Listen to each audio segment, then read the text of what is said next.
जय जय जय हनुमान गोसाई कृपा करहु गुरुदेव की नाम।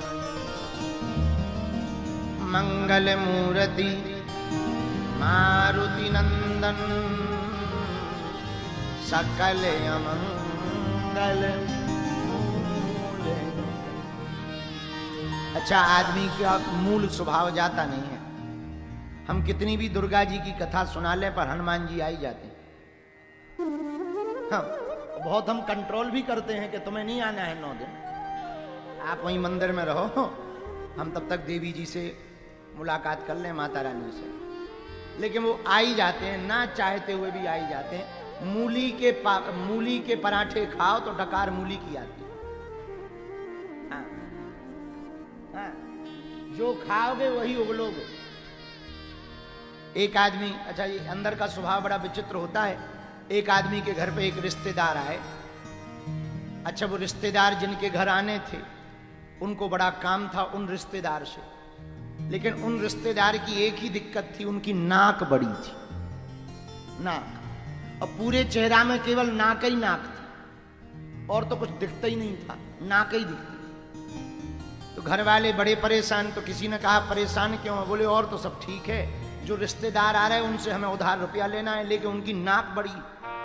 तो लोगों ने कहा तुम्हें क्या दिक्कत है, नाक बड़ी है, रुपया ही तो लेना है।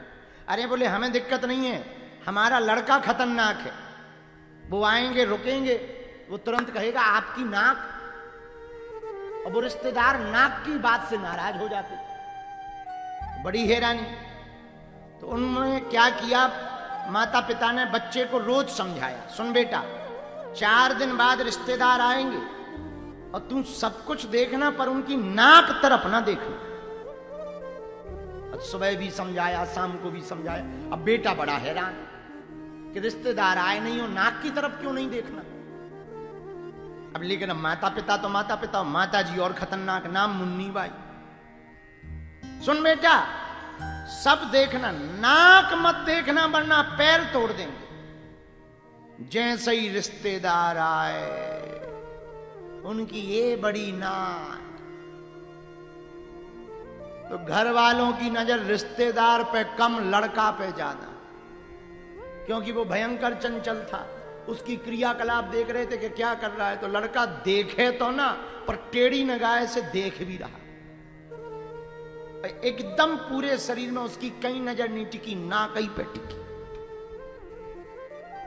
माता पिता इतने हैरान, हमने समझाया 4 दिन से, रुक जाओ, जाने दो रिश्तेदार को, पांव तोड़ देंगे इसके, हाथ तोड़ देंगे इसको, खाने को नहीं देंगे, बड़ा नालायक है। 4 दिन समझाया कि नाक मत देखना। तब तक पति इशारा कर, देख देख देख, नाक ही देख रहा। पत्नी बोली अब हम क्या करें, हमने कुछ समझाया नहीं मान रहा है, तो अब हम क्या करें। आप जैसे तैसे रिश्तेदार को भोजन कराया, जाने की बेर आई तो कहा कि चाय पी ली जाए।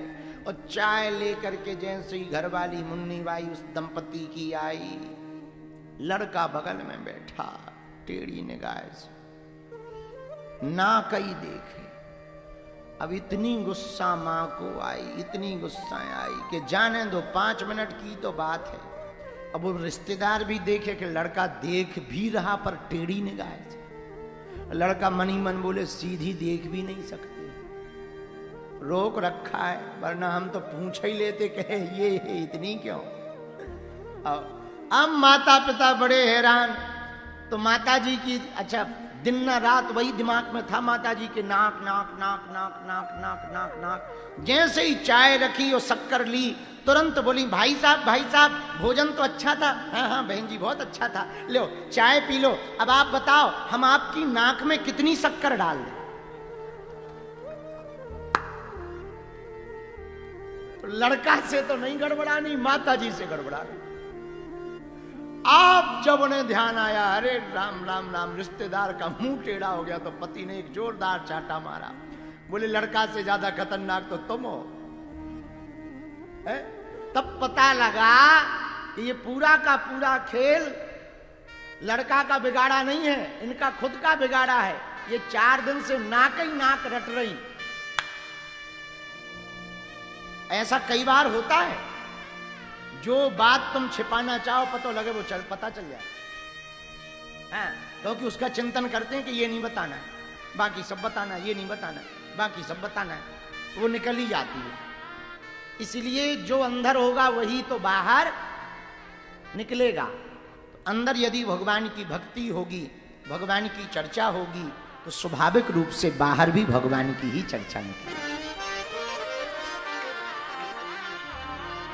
इसलिए मन को भगवान की भक्ति में लगाना चाहिए। बोलो सीताराम, जोर से बोलो और जोर से बोलो।